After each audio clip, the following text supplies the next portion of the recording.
Look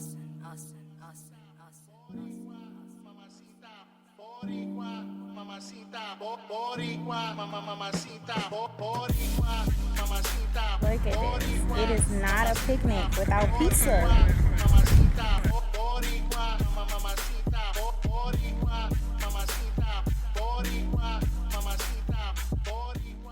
Alright, so the number one tip I can give you guys when it comes down to dating is to date a lot of people.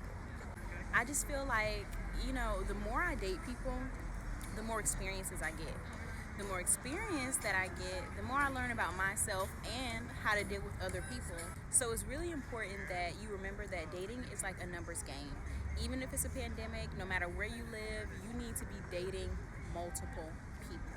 And it sounds like a lot of work to date 5 to 10 guys at a time. Like, who does that? Well, a lot of y'all put too much pressure on dating. And one thing that I can give you guys as a tip, this is my second tip, is to have fun. Stop doing boring dinners. Stop talking on the phone all day. Stop chatting through Bumble all day. Like, get up, go out and do something. Like, before the date, you can take a walk, or you can go play some arcade games. You can try like a dessert after dinner that you can pick each other's dessert. Do something fun. Like, be upbeat. Come to the date with questions and stories about yourself. Be ready to ask other people about themselves. When you guys go on dates and you're just like, oh, how are you? Interview style. What do you do? Where are you from? That's not exciting. Like, ask them what's unique about them. Ask them what's their favorite thing. I ask people what's their least favorite thing to do. Because sometimes when you ask people that, you find out, like, what are you really lazy about? Like, what do you not ever want to do, even if you got paid to do it? Be excited for the date. When you're getting ready for the date, don't go on the date with a bad attitude. Like, be excited to go. You never know who you're going to meet, So that's my second tip. My second tip is to have fun.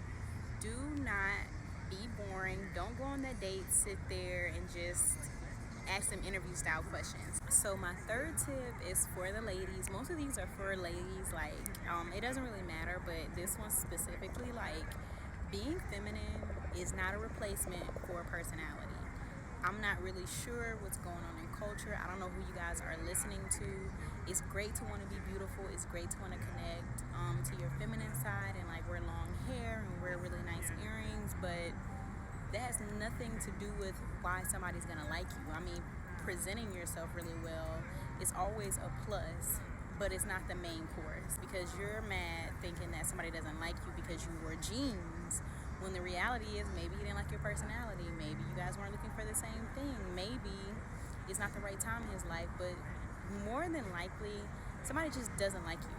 Like, they just have like their own reason for not liking you, and that has nothing to do with dress and heels. Like, you guys have got to stop tilting your head and batting your eyelashes and saying you like horseback riding and saying that you can't really eat anything on your date and not ordering masculine food. They're not going to want to take you anywhere. Like, a guy may not even want to take you anywhere because they feel like you're too, I don't know, fragile. Like, so that's definitely tip number 3. Like, please, please, please develop a personality and don't use cultural trigger words like being feminine to make you become something that you're not, that's not even you.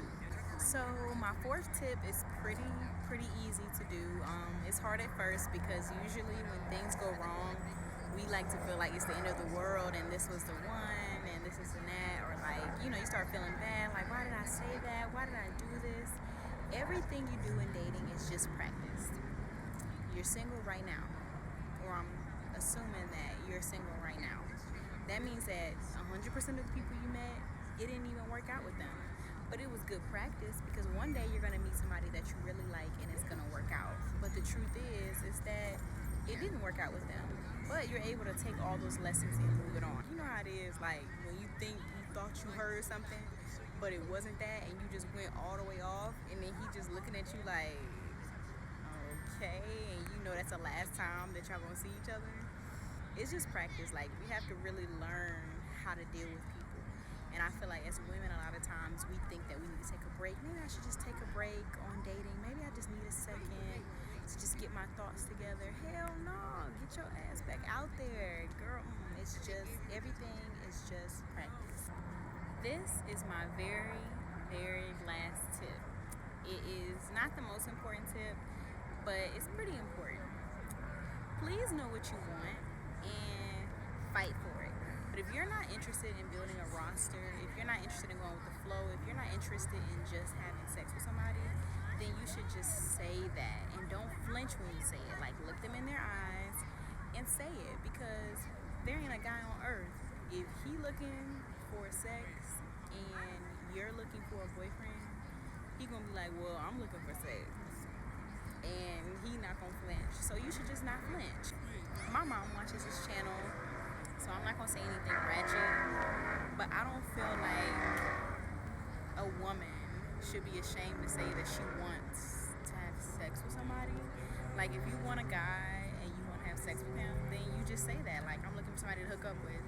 And that's totally okay. Like, even this feminine thing where it's like, oh, women can't, you need to be celibate and you need to not be hot in the pants. It's not being hot in the pants. Like, it's normal to want another person. It's normal to want compassion and intimacy, sexual intimacy, or, you know, just be yourself. Just say exactly what you want. Even if it changes tomorrow, you might want sex today, you might want a boyfriend tomorrow. That's cool, because there are people like that. You just do whatever makes you feel the best. That's what you should do. As long as you're happy, that's exactly what you should do. Thank you guys for listening to my tips. I hope that they help you guys. I hope you know that I'm primarily online dating. Like, I don't date in person. I meet people, but mostly online. So it's like, if y'all want more tips on that, you can get it, but it's pretty descriptive. Pictures, bio, only pick people you like. Make sure you guys like and subscribe. Make sure you comment. Tell me I have a question, because I'm a person who dates online. I love it. I've always done it. Comment your very favorite way to date. Like, if it's online, if it's in person, if it's through a friend. Like, do you like to get hooked up by your friends? How do you date? How do you meet people?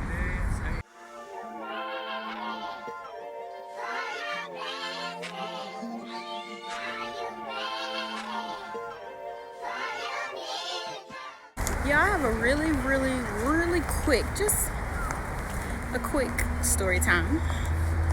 So I'm walking at Brooklyn Bridge Park, right? And they have things, as you guys can see, like, I guess leveled off, like bike lane, walking lane. But everybody's kind of walking wherever they want to walk. So this guy on his bike starts screaming at me. He's like, "You're walking in the bike lane." And I'm like, just because I'm not a gentrifier does not mean that I can't walk wherever the I want to walk. It's people on bikes biking in the walking lane, and it's people walking in the biking lane. If you don't like it, take your ass to Central Park. Don't start with me today, because see, look, he was roller skating in the walking lane. Do you see me yelling at him? Nope. Why am I not yelling at him? Because this is a public park. What is wrong with you?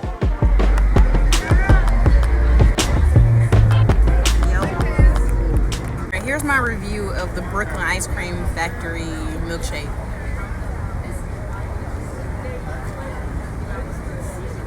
It could be a lot more chunky. Like, y'all ever had Chick-fil-A Oreos and cream? That's the best Oreo milkshake you ever gonna get in your life. That thing chunky. You just be crunching and chewing and sipping, and ooh, it's just so good. This too milky, but it's worth the price. I paid $12 for this. It's worth $5.